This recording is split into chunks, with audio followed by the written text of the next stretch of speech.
नमस्कार। कहानी दो दोस्तों की है। बचपन से ही साथ साथ खेलना कूदना, स्कूल जाना, पढ़ाई लिखाई साथ साथ चली, बड़े हुए, फिर जॉब लगी और दोनों की लगभग एक ही उम्र में साथ साथ शादी हुई, रमेश और सुरेश। अब शादी के बाद चेंज ये आया कि रमेश की वाइफ ने कहा कि यार ये मुझे इंडिया में थोड़ा ठीक नहीं लगता है, हम लोग चलो कनाडा जाके शिफ्ट होते हैं। तो रमेश को उसने मोटिवेट किया। रमेश ने अपनी फैमिली में डिस्कस किया और डिसीजन लिया कि चलो वो लोग कनाडा चले जाएंगे। अब रमेश अपनी वाइफ को लेके कनाडा शिफ्ट हो गया। बातचीत दोनों में चलती रही।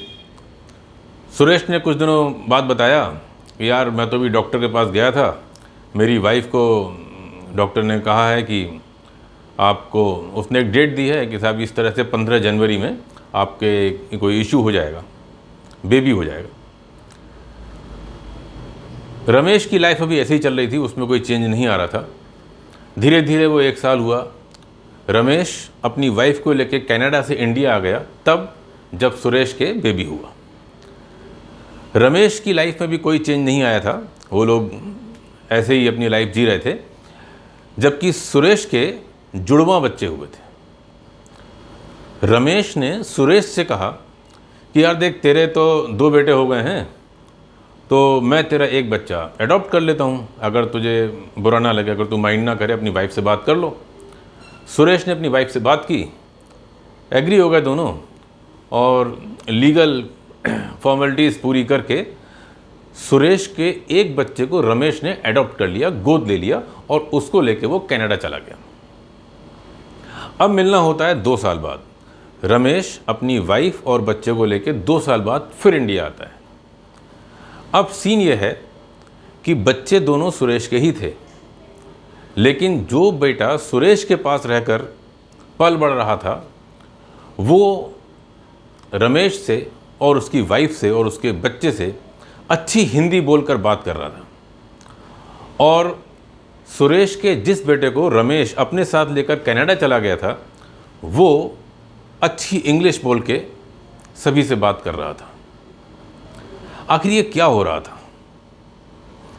दोनों बच्चे एक ही पेरेंट्स के थे।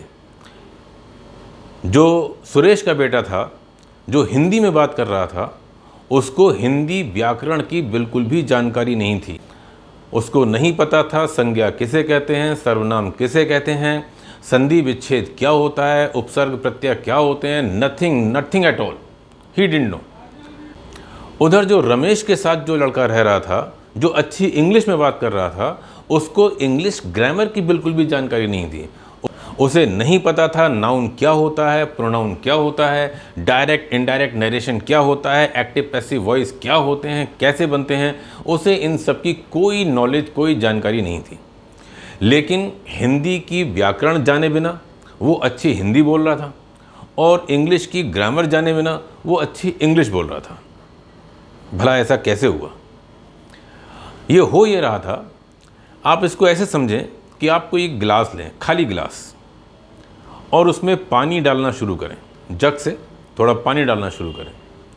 वो जग का पानी धीरे धीरे उस गिलास में जाना शुरू हो जाएगा और गिलास भरना शुरू होगा। और एक स्टेज ऐसी आएगी जब वो पानी गिलास में से बाहर निकलना शुरू हो जाएगा, ओवरफ्लो होना शुरू हो जाएगा। दोस्तों, यही बात हमारे माइंड के साथ होती है। हमारे माइंड में हम जिस तरह की लैंग्वेज का इनपुट देते जाएंगे, एक दिन वो इनपुट इतना ज़्यादा हो जाएगा कि वो ऑटोमेटिकली आउटफ्लो होगा और वो लैंग्वेज अपने आप हमारे मुंह से बाहर निकलना शुरू हो जाएगी। कहने का मतलब ये है कि हम इंग्लिश की ग्रामर जाने बिना, उसको सीखे बिना इंग्लिश ऐसे ही बोलना शुरू कर देंगे जैसे एक बच्चा हिंदी की व्याकरण जाने बिना हिंदी बोलना शुरू कर देता है। रीज़न क्या है? हमें क्या कंडीशन फिल करनी है? हमें इंग्लिश का इनफ्लो, उसका इनटेक, उसको हमें अडॉप्ट करना, वो बढ़ाना है।